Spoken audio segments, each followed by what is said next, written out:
the Apocalypse of Daniel, the 14th vision of Daniel. In the 3rd year of Cyrus the Persian, who captured Babylon, a word was revealed to Daniel, whose name is Balthasar. This word is true. I, Daniel, fasted for 21 days until the evening. I had not eaten meat, I had not drunk wine, I had not anointed myself with oil. It happened, as I was on the bank of the Tigris, that this was revealed to me. I looked, and the 4 winds of heaven were blowing towards the great sea. I saw 4 very frightening animals rising from the river. The first animal resembled a bear, having wings like an eagle. I saw as I waited that it flew with its wings. A human heart was given to it, and it stood on its feet. The second animal resembled human flesh, excessively horrible. It stood to one side. I watched until 3/4 of its face were broken, and the 4th quarter remained firm. I looked at it until its teeth were torn out of its mouth. The 3rd animal resembled a panther. It had wings, 4 heads, devouring with speed and scattering what remained. The 4th animal, which I saw, resembled a lion, an animal much more terrible than all the animals which had been before it. Power and great force were given to it. Its hands were of iron, its nails of bronze, devouring, chewing, crushing with its feet what remained. I saw 10 horns which came out from its head. I saw also another small horn which came out beside these 10 horns, and great power and a remarkable form were given to it. I saw 4 different horns which arose on its left, then 4 others which arose after all these. Each of them was different from the others, and between them all they made 19 horns.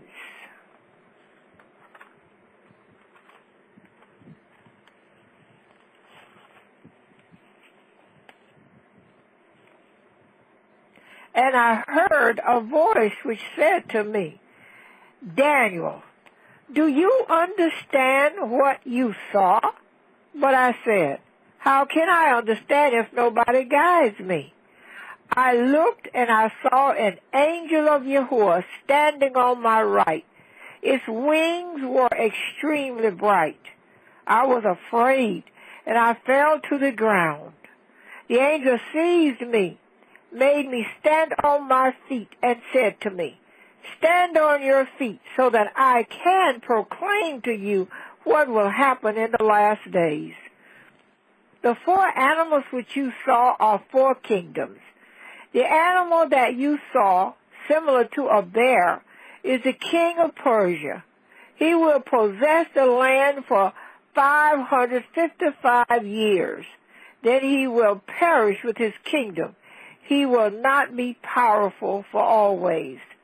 The second animal that you saw, similar to human flesh, it is the king of the Romans. He will seize the land as if by iron. He will extend himself over it. He will dominate by his armies as far as the land of the Ethiopians, and he will reign over it 911 years. But he will not possess the capital of the kingdom until many days are completed. The 3rd animal which you saw, who resembled a panther, it is the king of the Greeks. He will reign over it for 1,000 years and 30 days, but his reign will not last. The 4th animal which you saw, who resembles a lion, is the king of the sons of Ishmael. He will reign for a long time over the land and will be very powerful during many days.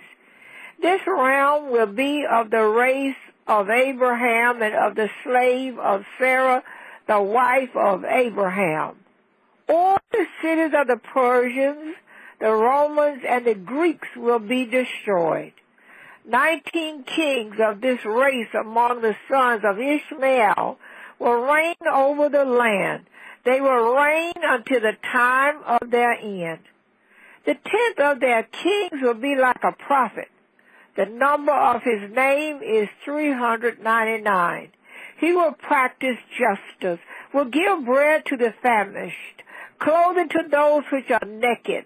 He will free those who are slaves. His mercy will spread over the whole land, and his justice up to heaven. The 11th of their kings will practice iniquity over all the land. He will ruin the old works. He will persecute those which are on the land, so that nobody is found who lives there or remains there. All men will groan for 42 months. If the Elohim of heaven treats him with indulgence, his reign will last 40 months. The reign of the 12th of their kings will consequently be strengthened by the judgments of his mouth. He will carry out malicious actions in the land, so much that men will be astonished by what he did. There will be many wars during his reign. At the end of the time, a king will thoroughly disturb the kingdom of Ishmaelites for 147 years. In the 110th year of his reign, he will have a war with the Ethiopians. The Israelites will reign over them until they have despoiled the city of the kingdom, which is Suban. They will send messengers to ask for peace. They will give them money and gold in a great quantity. A tribute will be paid to them in Ethiopia. The 13th of them will not live in this kingdom at all, and they will not fear him. His reign will be of a few days. The 14th of their kings will receive gold and money in great quantity, and he will judge the land with equity. He will engage in war with Lower Egypt, so that Egypt is in sorrow and groaning. The Ethiopians will not be subjected at all to him. They will not pay him tribute. In those days there will be war in the land of the Romans. The Ethiopians will make war with the southernmost regions of Egypt. They will plunder the boroughs and all the cities of Lower Egypt until they arrive at the town of Cleopatra that she built herself in Upper Egypt, which city is Shimon. After these things, the king of Syria will learn of it. He will fear the end because the war is approaching him. In the end, his reign will be established and he will enjoy a happy existence. Then a child will arise among the Israelites. This is the 15th of their kings. In his heart he will be hard like iron. He will extend his sword to the Romans. His right hand will be on the Ethiopians. His face will be double, in parentheses, cheating, and his language will be double, crafty. During the days of his reign, there will be a great disorder over all the land, and his word will be violent like fire. The Ethiopians will bring gifts of gold to him, of silver, of pearls, and he will impose his work on everyone. He will make several nations captive in order to conscript them throughout all his reign. There will not be enough bread. There will be no peace as long as he will reign, and in his time carnage will be frequent. As for the 16th of their king, there will be no war in his kingdom, and he himself will not fight with anybody, and he will be granted a long time, which he will spend in peace, and his reign will pass in uprightness. As regards the 17th of their kings, a war will break out between him and his nation. It is him whose name makes the number 666. He will elevate from his nation a man who will make war for him. He will pursue him as far as Egypt with the riches of its kingdom. He will neglect his nation and its great people, and will scatter riches in public places and highways. While moving in Lower Egypt with his riches, he will go into Upper Egypt on the side of the north with the intention to plunder Suban, the city of the Ethiopians, with the remainder of its riches. But a man of his own nation will kill him in the southernmost regions of Lower Egypt, and will take what remains to him of his riches. The 18th of their kings, at the beginning of his reign, will work great evils. For 1,260 days, he will wage war in the western countries, and he will gain the victory until the day of his death. Then among them a child will arise who is his son. This one is the 19th of their kings. He will be the child of a double race, because his father is an Israelite, his mother is Roman. There will be war in Egypt and Syria for 21 months. Their swords will fall on themselves in this war. This is the king whose name makes the number 666. He will be called by these three names: Matthias, Carl, and Serapidus. Being a child, he will reign in order to do much evil. He will order all the Jews, Hebrews, which are in all places together in Jerusalem. All the land will be disturbed during his reign, until any man can be sold for a single dinar. He is without decency, and he will forget the fear of God. He will not remember the law of Ishmael, his father, nor of his mother, who is Roman. He will be arrogant, continuously drunk. He will make a great number of those who eat at his table die by poisoned beverages. And in these days there will be great devastations.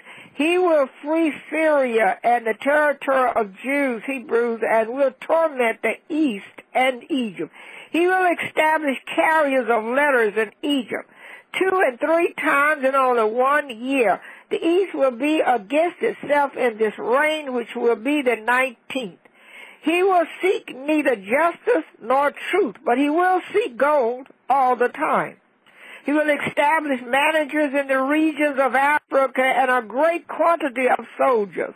War will break out between him and them. They will destroy the multitude which is with him. He will be established in the regions of Africa with what will remain of his troops for several years, and he will not overcome it, Africa. Then a foreign nation will rise against him.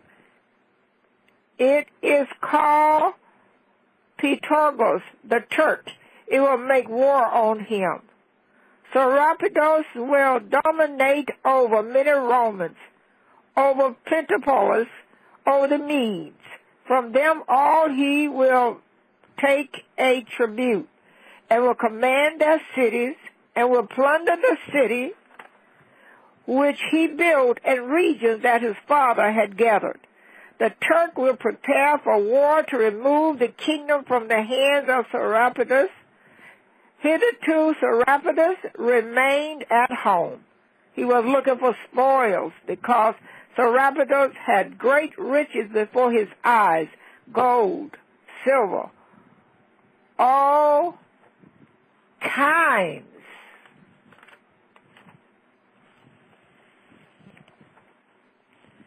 of precious stones, and desirable utensils of every kind.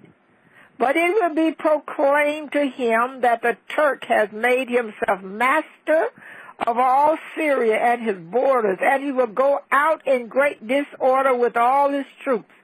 He will leave all the water skins, will not carry anything with him, but he will have a heart of an animal, reflecting and knowing not what to do. Then, when he flees, going up Egypt, the Turk will precede him with his troops. They will both land with their troops. They will fight until blood runs and floods. The Turk is a Roman race.